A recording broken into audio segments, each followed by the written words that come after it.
ആദ്യം ശ്രീ സലാം, വിഴിഞ്ഞവുമായി ബന്ധപ്പെട്ട് നിങ്ങളുടെ ആശങ്ക യഥാർത്ഥത്തിൽ എന്താണ്?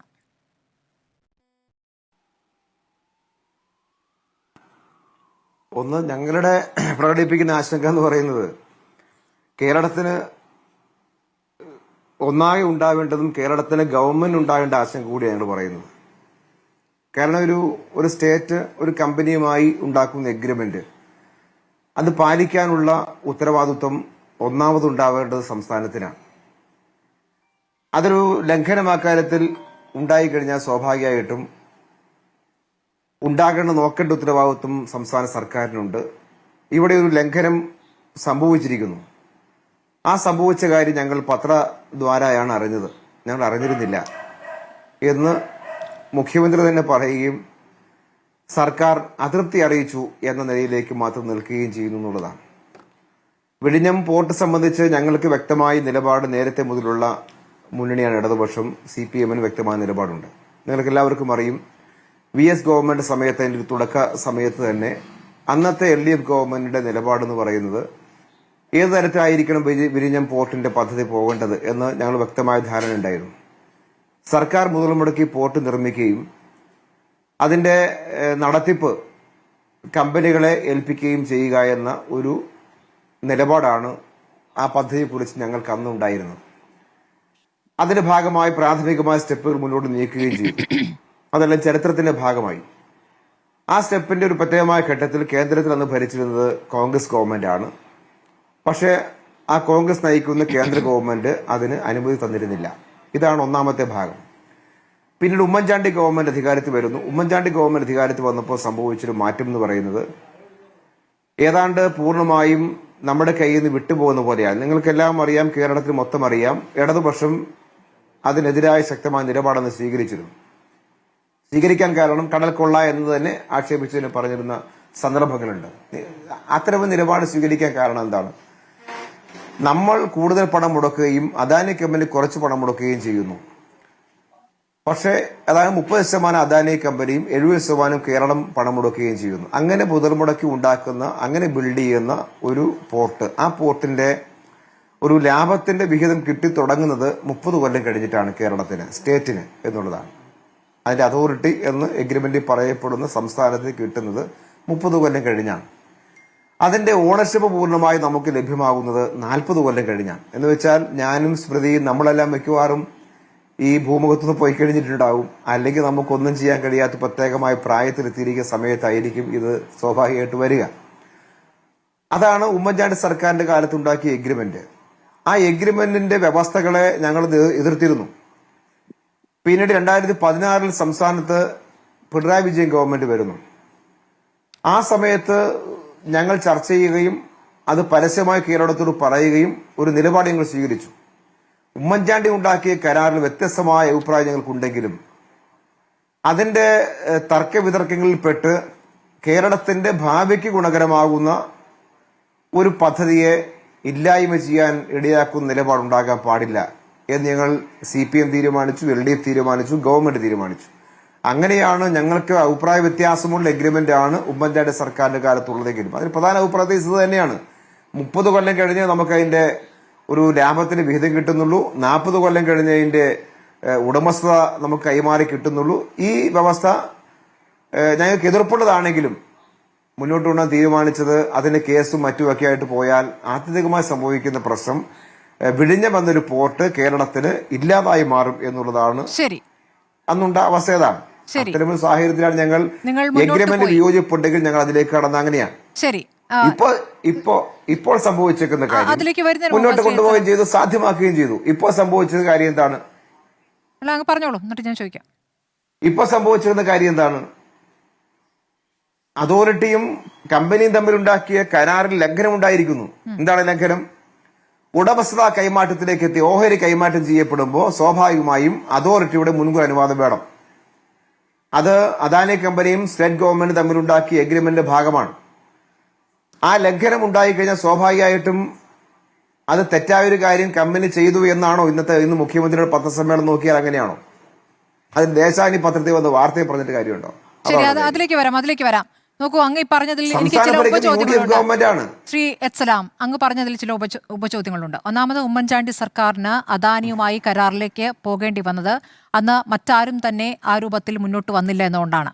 പിന്നെ വന്നത് ഒരു ചൈനീസ് കമ്പനിയാണ്. ചൈനീസ് കമ്പനിയെ കേന്ദ്ര സർക്കാർ വേണ്ടെന്ന് വെച്ചു. അന്നത്തെ കേന്ദ്ര സർക്കാർ എന്നുള്ള എ കെ ആന്റണി സർക്കാർ അല്ലേ? അങ്ങനെ അദാനിയുമായി കരാർ ഒപ്പിടുന്നു. ഉമ്മൻചാണ്ടി കാലം കഴിഞ്ഞ അടുത്ത 10 വർഷം നിങ്ങളുടെ ഭരണകാലത്ത് അദാനിയുമായി വേണ്ടി വന്ന ഒരു കരാർ മുന്നോട്ട് കൊണ്ടുപോകുന്നു എന്ന രൂപത്തിലല്ല. അദാനിയെ നിങ്ങൾ കേരളത്തിന്റെ പാർട്ട്ണറായി തന്നെ കൊണ്ടുപോവുകയായിരുന്നു. വിഴിഞ്ഞം ഇതുപോലൊരു പദ്ധതി യാഥാർത്ഥ്യമാകുന്നില്ല എന്ന് കരുതിയതെടുത്ത് ഞങ്ങളിതാ കാണിച്ചു തന്നിരിക്കുന്നു എന്നാണ് വിഴിഞ്ഞം ഉദ്ഘാടനത്തിൽ മുഖ്യമന്ത്രി പിണറായി വിജയൻ അന്നത്തെ മുഖ്യമന്ത്രി പിണറായി വിജയൻ പറഞ്ഞത്. ഇനി നിങ്ങൾ കഴിഞ്ഞ ഉമ്മൻചാണ്ടി സർക്കാർ ഉണ്ടാക്കിയ ഒരു ബാധ്യത മുന്നോട്ട് കൊണ്ടുപോവുകയാണെങ്കിൽ നിങ്ങൾ എന്തിനാണ് 2024 സപ്ലിമെന്ററി കൺസെഷൻ എഗ്രിമെന്റിലൂടെ തുറമുഖത്തിന്റെ നടത്തിപ്പിനും ലാഭമെടുപ്പിനുമുള്ള അദാനിയുടെ അവകാശം 2055 നിന്ന് 5 വർഷം കൂടി അപ്പുറത്തേക്ക് നീട്ടിക്കൊടുത്തത്? അങ്ങീ പറഞ്ഞ പോലെ നമ്മുടെയൊക്കെ കാലശേഷം എന്ന് പറയുന്നത് 2060 നീട്ടിയത് ആരാണ്? അത് പിണറായി സർക്കാരാണ്. മാത്രമല്ല, 2019 തുറമുഖ നിർമ്മാണം പൂർത്തിയാകത്തിന്റെ പേരിൽ അദാനി ഗ്രൂപ്പിനെതിരെ നടത്തിയ ആർബിട്രേഷൻ നടപടി അത് 49 കോടിയുടെയാണ്. അത് വേണ്ടെന്ന് വെച്ചത് എങ്ങനെയാണ്? അതും പിണറായി സർക്കാരാണ്. അപ്പോൾ എന്തായിരുന്നു അതിനുള്ള കാരണം? ഇത് മുന്നോട്ട് കൊണ്ടുപോകേണ്ടതുണ്ട് അല്ലേ? പ്രാഥമികമായി അതാണല്ലോ മുന്നോട്ട് കൊണ്ടുപോകേണ്ടതുണ്ട് എന്ന കാരണത്താലാണല്ലോ ഒരു വലിയ പദ്ധതിയിലേക്ക് വരുമ്പോൾ അത് മുന്നോട്ട് പോകേണ്ടതുണ്ട്. അപ്പോൾ ഈ സർക്കാരിനും അത് തന്നെയല്ലേ ആ സർക്കാരിന് മുന്നിലുള്ള വിഷയം? ഇന്ന് ഈ വിഷയത്തിൽ മുഖ്യമന്ത്രി ക്യാബിനറ്റിന് ശേഷം നടത്തിയ വിശദീകരണം അതങ്ങ് കേട്ടിരിക്കുമെന്നാണ് കരുതുന്നത്. അത് വിശ്വസിക്കുന്നില്ല എന്നാണോ ഞാൻ മനസ്സിലാക്കേണ്ടത്? അദ്ദേഹം പറഞ്ഞത് അദാനിയുടെ ഷെയർ കൈമാറ്റം ഉടമസ്ഥതയെ ബാധിക്കുന്നില്ല എന്നുള്ളതാണ്. മാത്രമല്ല, അങ്ങനെ ഓഹരി കൈമാറ്റം പൂർണ്ണമായും നടത്താൻ പറ്റില്ല. അതിനു മുമ്പ് ഒരുപാട് കടമ്പകളുണ്ട്. കേന്ദ്ര സംസ്ഥാന സർക്കാരുകളുടെ അനുമതി വേണം. അതല്ലാതെയുള്ള വേറെയും കടമ്പകളുണ്ട്. ആ കടമ്പകളൊക്കെ പൂർത്തിയാക്കിയിട്ടല്ലാതെ ഒരു ഓഹരി കൈമാറ്റം സാധ്യമല്ല. കേന്ദ്ര അനുമതി ലഭിച്ചതിന് ശേഷമാണ് അദാനി പോർട്സിന്റെ അപേക്ഷയിൽ തീരുമാനമെടുക്കുക എന്ന് കൂടി പറയുന്നു. അപ്പോൾ കരാർ ലംഘനം ഉണ്ടായിട്ടില്ല എന്ന് മുഖ്യമന്ത്രി വിശദീകരിച്ചതിനെ വിശ്വസിക്കുന്നില്ല എന്നാണോ മനസ്സിലാക്കേണ്ടത്? മുഖ്യമന്ത്രി കളവാണ് ആ കാര്യത്തിൽ പറഞ്ഞത്. 2-3 കളവ് അദ്ദേഹം. ഒന്ന്, നേരത്തെ പറഞ്ഞ എഗ്രിമെന്റ് അടിസ്ഥാന കരാറിൽ നിന്ന് ഉമ്മൻചാണ്ടി സർക്കാർ ഒപ്പുവെച്ച അടിസ്ഥാന കരാറിൽ നിന്ന് എത്രമാത്രം മാറാൻ കഴിയുമെന്ന് സ്വാഭാവികമായിട്ട് സ്മൃതിക്കും അറിയാം എത്രമാത്രം മാറാൻ കഴിയുമെന്ന്. ഞങ്ങളന്ന് കണ്ട കാര്യം, ആർബിട്രേഷന്റെ ഭാഗമായിട്ടൊക്കെ പോയി കഴിഞ്ഞാൽ മറ്റ് സംസ്ഥാനങ്ങൾ ഇപ്പോ തമിഴ്നാട് ഉൾപ്പെടെ പോർട്ടുമായി ബന്ധപ്പെട്ട് മുന്നോട്ട് നിൽക്കുകയാണ്. അപ്പൊ നമുക്ക് സ്വാഭാവികമായി തന്നെ ഏറ്റവും മെച്ചപ്പെട്ട അതിന്റെ കപ്പൽച്ചാലിലൂടെ ഏറ്റവും അടുത്തിട്ടുള്ള തുറമുഖം, സ്വാഭാവികമായ ആഴം നന്നായിട്ടുള്ള തുറമുഖം, അങ്ങനെ നമുക്ക് നമ്മുടെ കേരളത്തിന്റെ ഡെവലപ്മെന്റ്സിന് ഭാവിയിൽ നന്നായി ഉപകരിക്കുന്ന ഒരിടമാണ് വിഴിഞ്ഞം. അതുകൊണ്ട് ഒരു കേസിന്റെ ഭാഗമായി മുന്നോട്ട് കൊണ്ടുപോയിട്ട് അത് തടസ്സപ്പെട്ടു പോകാതിരിക്കുക എന്നൊരു നിലപാട് ഞങ്ങൾ സ്വീകരിച്ചു. അത് വളരെ ഓപ്പണായി തന്നെ പൊളിറ്റിക്കൽ സ്റ്റാൻഡ് എടുത്തുകൊണ്ട് സ്വീകരിച്ചൊരു കാര്യമാണ്. അത് മുന്നോട്ട് കൊണ്ടുപോയി. ഇപ്പൊ ഇന്ന് മുഖ്യമന്ത്രി പറഞ്ഞ നിലപാട്, ഒന്ന് അദ്ദേഹം പറഞ്ഞ കള്ളം, 5-ാം തീയതി ജൂൺ മാസം 5-ാം തീയതി ദേശാവലിക്കകത്താണ് ഈ വാർത്ത ആദ്യം വരുന്നതെന്നാണ്. അത് തന്നെ പച്ചക്കള്ളമാണ്. 3-ാം തീയതിയിലെ മാതൃഭൂമിയിലും അതുപോലെ 1-ാം തീയതിയിലെ എക്കണോമിക് ടൈംസിന്റെ ഇൻഫ്രയിലും ഈ വാർത്തയുണ്ട്. അപ്പൊ ദേശാവലിക്കാട് ചോദിക്കുക, നിങ്ങളല്ലേ പറഞ്ഞതെന്നൊക്കെ പറഞ്ഞിട്ട് ചാടി എന്നെ കൊണ്ടൊന്നും പറയിപ്പിക്കരുത് എന്നെല്ലാം ഒരു മുഖ്യമന്ത്രിയുടെ ഭാഷയും രീതിയും ശരീരഭാഷയായിരുന്നു. 5-ാം തീയതി ദേശാവലിക്കാണോ ആദ്യം വാർത്ത വന്നത്? അല്ലല്ലോ. അതൊരു പച്ചക്കള്ളമല്ലേ ഇന്നത്തെ പത്രസമ്മേളനത്തിൽ അദ്ദേഹം പറഞ്ഞ കാര്യം? ശരി. അപ്പോൾ ആദ്യം വന്നിട്ടില്ല എന്നതുള്ളതാണോ നോക്കൂ? അതിൽ രാജു പി നായർ അതിലെ ഭാഷയിലും പ്രയോഗത്തിലുമൊക്കെ രാജു പി നായർ നൽകട്ടെ. ചോദ്യം ഇതാണ് അതല്ല സ്മൃതി, ഞാൻ പറഞ്ഞോട്ടെ. ചോദിച്ചു മുഴുവൻ ഞാൻ പറഞ്ഞില്ലല്ലോ.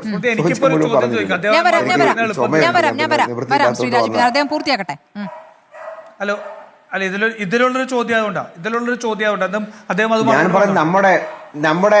ഞാൻ പറഞ്ഞോട്ടെ, നമ്മുടെ മുഖ്യമന്ത്രി കള്ളം പറയരുതെന്നുള്ളത് ഞാൻ പറയുന്നത്. ശരി, അത് അങ്ങ് പറഞ്ഞു. മുഖ്യമന്ത്രിയല്ലേ? ശ്രീ നല്ല ഞങ്ങളുടെയൊക്കെ നാട്ടിൽ ഞാൻ പറയട്ടെ. എന്നോട് വേറെ ചോദ്യം കൂടി ചോദിച്ചു. എന്നോട് വേറെ ചോദ്യം കൂടി ചോദിച്ചു സ്മൃതി. പത്രവാർത്തയാണ് എന്നോട് ചോദിച്ചായിരുന്നു. ദേശാഭിമാനി പത്രവാർത്ത അല്ല, അത് കഴിഞ്ഞിട്ടില്ല. പത്രവാർത്ത മാത്രമല്ല ചോദിച്ചേ. അല്ലല്ല, കുറെ നടപടി. പത്രവാർത്ത കഴിഞ്ഞിട്ട് പോകാം, നമുക്കത് പറഞ്ഞു പോകാമല്ലോ, നമുക്ക് സമയമുണ്ടല്ലോ. വിഴിഞ്ഞത്ത് വരും എംബസി ടെർമിനൽ. വിഴിഞ്ഞത്ത് വരും എംബസി ടെർമിനൽ എന്ന വാർത്ത നൽകാൻ നിർബന്ധിതമായ സാഹചര്യം പാർട്ടി പത്രത്തിനുണ്ടോ?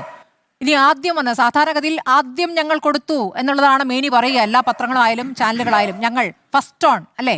അപ്പോൾ അങ്ങനെ ഫസ്റ്റ് അല്ല, ഞങ്ങൾ തേർഡ് ആണ് എന്ന് പറയുന്നതിലാണ് ഇപ്പോൾ ഒരു അഭിമാനം കൊള്ളുന്നത്. ആ തേർഡായി കൊടുക്കാൻ എന്തെങ്കിലും നിർബന്ധിത സാഹചര്യം ഉണ്ടായിരുന്നു? ഈ എക്കണോമിക് ടൈംസിലും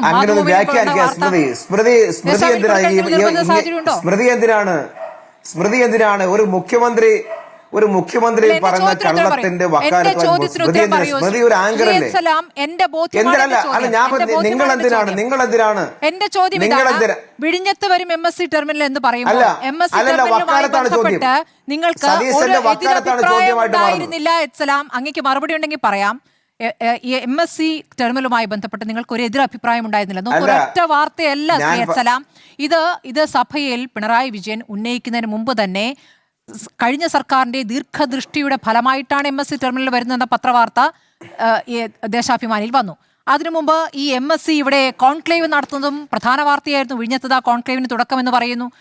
അതുകൂടാതെ നേട്ടങ്ങളിൽ വലിയ കേരളം എന്ന് പറഞ്ഞിട്ടൊരു കോളം തുറമുഖവുമായി ബന്ധപ്പെട്ട വാർത്തകളാണതിൽ 4 ലോകോത്തര കമ്പനികളിൽ ഒന്നായി MSC എടുത്തു കാണിക്കുകയാണ്. ജനയുഗത്തിലും വന്നിട്ടുണ്ട്, ദേശാഭിമാനി മാത്രം പറഞ്ഞിട്ടുണ്ടല്ലോ. ജനയുഗത്തിലും അത് വലിയ നേട്ടമായി തന്നെ അവകാശപ്പെട്ടുകൊണ്ട് വാർത്ത വന്നിട്ടുണ്ട്. അപ്പോൾ അന്നൊക്കെ നിങ്ങൾ, അതായത് കഴിഞ്ഞ സർക്കാരിന്റെ കാലത്ത് MSC കമ്പനി എന്നുള്ളത് കൊണ്ടുവരുന്നു, അവരെ കോൺക്ലേവിൽ എത്തിച്ച് ഇവിടേക്ക് കൊണ്ടുവരുന്നതിൽ ഒരു പ്രധാന പങ്ക് വഹിച്ചത് പിണറായി സർക്കാരാണെന്ന് പറയുകയും പിന്നീട് അടുത്ത സർക്കാർ വരുമ്പോഴേക്കും അവരൊരു കൊള്ള സംഘമായി മാറുകയും ചെയ്യുന്നത് എങ്ങനെയാണ്?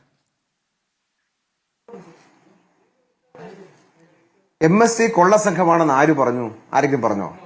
ഒരു പോർട്ടിന്റെ റണ്ണിങ്ങിൽ രാജ്യാന്തരമായി തന്നെ വലിയ വ്യാപാരം നടത്തുന്ന ഒരു കമ്പനികൾ ആരും വേണ്ടതില്ല. ഇന്ന കമ്പനി മതി എന്ന് ആർക്കും തീരുമാനിക്കപ്പെടുന്ന കാര്യമാണോ?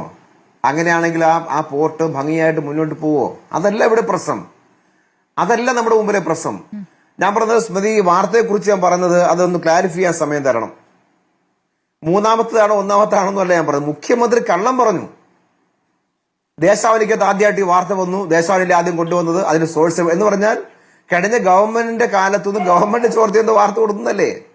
മാധ്യമങ്ങൾക്ക് ഏതെല്ലാം തരത്തിലെ സോഴ്സ് ഉണ്ടാവും. ഞാൻ പറയുന്നത് ആ ഒരു വാർത്ത ദേശാന് വരും മുമ്പ് മാതൃഭൂമിയും എക്കണോമിക് ടൈംസും വാർത്ത പ്രസിദ്ധീകരിച്ച കാര്യത്തെ കുറിച്ചാണ് ഇന്ന് വന്നിരുന്നത്. നേരെ പച്ചക്കള്ളം, ഞങ്ങളുടെയൊക്കെ നാട്ടിൽ പറയും വറുത്തരച്ച കള്ളം പറയാന്ന് പറയും.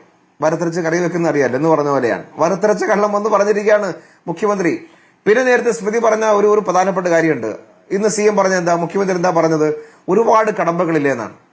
സ്മൃതി, ഞാൻ ചോദിക്കുന്നത്, സെബിക്ക് കത്ത് കൊടുക്കുന്ന കത്തിന്റെ ഉള്ളടക്കത്തിൽ എന്താ, ജൂൺ 30 കൊടുക്കുന്ന കത്ത് 2 കമ്പനി തമ്മിൽ 29 എഗ്രിമെന്റ് ഉണ്ടാക്കുന്നല്ലേ കത്തിന്റെ ഉള്ളടക്കത്തിൽ പറയുന്നൊരു ഭാഗം. എന്ന് പറഞ്ഞാൽ ഒരു ഓഹരി കമ്പോളത്തിലേക്ക് ഈ ഓഹരി വിൽപ്പനയുമായി ബന്ധപ്പെട്ട സ്റ്റെപ്പിന്റെ മുൻപ് തന്നെ ഈ അനുമതി വാങ്ങണ്ടേ? മുൻകൂർ അനുമതി എന്ന് പറഞ്ഞാൽ എന്താണ്? സെബിക്ക് കത്തയത്തിന് ശേഷം അനുമതി മേടിക്കാൻ വേണ്ടിയാണോ? ഇന്ന് മുഖ്യമന്ത്രി പറഞ്ഞതിന്റെ ഉള്ളടക്കം അതല്ലേ? പതുക്കെ വഴിമാറിയിട്ട് പറയാണ്. ഒരു പബ്ലിക് ലിമിറ്റഡ് കമ്പനി ഒരു കരാറിൽ ഏർപ്പെടുമ്പോൾ ചെയ്യേണ്ട കാര്യങ്ങൾ എന്താണെന്ന് വിശദീകരിക്കാമോ? ആ company no no no no no no no അവരെ ഇൻഡിപെൻഡന്റ് ഓഹരിയല്ല ആണോ? നമ്മുടെ കൈമാറ്റം ചെയ്തത് അവരുടെ ഓഹരിയാണ് കൈമാറ്റം ചെയ്യാനുള്ള കരാറായത്. ആയിക്കോട്ടെ, അങ്ങനെ ഓഹരി ശരി, ഞാൻ പറയുന്നത് മുഴുവൻ കേൾക്കണം സ്മൃതി, ഞാൻ പറയുന്നത് മുഴുവൻ കേൾക്കണം. അവരുടെ ഓഹരിയാണ്, ശരി, സമ്മതിച്ചു. ഞാൻ പറയുന്നത് ആ ഓഹരി കൈമാറ്റത്തിൽ അതോറിറ്റിയായ സംസ്ഥാന സർക്കാരിന് മുൻകൂർ അനുവാദം വേണമെന്ന് സർക്കാരും കമ്പനി തമ്മിൽ ഉണ്ടാക്കിയ 53-ാം നമ്പർ എഗ്രിമെന്റിൽ പറയുന്നു. ആ ക്ലോസിൽ പറയുന്നു. എഗ്രിമെന്റിലെ 53 നമ്പർ ക്ലോസിൽ പറയുന്നില്ലേ കൈമാറ്റത്തെ കുറിച്ചാ പറയുക. അത് പാലിക്കാൻ കമ്പനിക്ക് ബാധ്യതയുണ്ടോ ഇല്ലയോ? ഇതല്ലേ മുഖ്യമന്ത്രി പറയേണ്ട കാര്യം. മുഖ്യമന്ത്രി വന്ന് കമ്പനിക്ക് വേണ്ടി ന്യായം പറയാണ്. ശരി, 5-3 ക്ലോസ് തെറ്റുമ്പോൾ അതിലാണ് അതൃപ്തി അറിയിച്ചത്. ശരി, 5-3-ൽ അതൃപ്തി അറിയിച്ചു അല്ലേ? അതൃപ്തി അറിയിച്ചതിനപ്പുറം എന്ത് ചെയ്യണമെന്നാണ് പറയുന്നത്? ഞാൻ പറയട്ടെ അതൃപ്തി അറിയിച്ച ഗവൺമെന്റ് എന്തിനാ അതൃപ്തി അറിയിച്ചു? തെറ്റായതുകൊണ്ടല്ലേ അതൃപ്തി അറിയിച്ചത്. ഇന്ന് മുഖ്യമന്ത്രി വന്ന് പത്രസമിതി പറഞ്ഞെന്താണ്? ഗവൺമെന്റിന് അതൃപ്തി അറിയിച്ച കാര്യം പറയാണ് ഓഹരി കൈമാറാൻ ഇനി ഒരുപാട് കാര്യം ഉണ്ടെന്നാണ്. അതാണ് ഓഹരി കൈമാറിയിട്ടില്ല പറഞ്ഞതെല്ലാം ഒരു പ്രശ്നവുമില്ല എന്നല്ലേ വന്നിരുന്നത് പറഞ്ഞത്. അതായത് എനിക്ക് മനസ്സിലാകുന്നു. നോക്കൂ, ഞാൻ ക്ലാരിറ്റി വരുത്തിയാണ്. നടപടിക്രമം ക്ലാരിറ്റി വേണ്ട, ഞാൻ പറഞ്ഞ ക്ലാരിറ്റി നടപടിക്രമം പൂർത്തിയാക്കിയില്ല എന്നുള്ളത് ശരി. പക്ഷേ ഈ പറഞ്ഞ 5(3) ക്ലോസിൽ പറയുന്ന ഭാഗം എന്താണ്? അതോറിറ്റിയുടെ മുൻകൂർ അനുവാദം വാങ്ങിയിരിക്കണം. സെബിക്ക് കത്തയക്കുന്നതിന് മുമ്പ് വാങ്ങണോ അതിനുശേഷം വാങ്ങണോ? സെബിക്ക് കത്തയച്ച് ഓഹരി കൈമാറാനുള്ള നടപടിയുടെ ഭാഗമായിട്ടല്ലേ? അങ്ങനെ മാറുന്ന കാര്യം സർക്കാരിനെ അറിയിച്ച് സർക്കാരിന്റെ മുൻകൂർ അനുമതി വാങ്ങിയിട്ടല്ലല്ലോ ഈ കമ്പനി ഈ പണി ചെയ്തത്. അപ്പൊ അങ്ങനെ ചെയ്ത കമ്പനിക്കെതിരായിട്ടൊരു വാക്കെന്ന് മുഖ്യമന്ത്രി പറഞ്ഞോ? അതിന് പകരം ആ കമ്പനി ഇതൊന്നും കൈമാറിയിട്ടില്ല, ഒരു കുഴപ്പമില്ല എന്ന മട്ടിലല്ലേ ഇന്ന് മുഖ്യമന്ത്രി പത്രസമ്മേളനം? അതല്ലേ ഗൗരവമായ തെറ്റ്? അതുകൊണ്ട് മുഖ്യമന്ത്രി കേരളത്തിന് വേണ്ടി നിൽക്കുന്നോ കമ്പനിക്ക് വേണ്ടി നിൽക്കുന്നു എന്നാണ് ഇവിടുത്തെ ചോദ്യം. അദാനിക്ക് വേണ്ടി നിൽക്കുന്നോ കേരളത്തിന് വേണ്ടി മുഖ്യമന്ത്രി നിലകൊള്ളുന്നോ എന്നതാണ് പ്രശ്നം. ശരി. അത്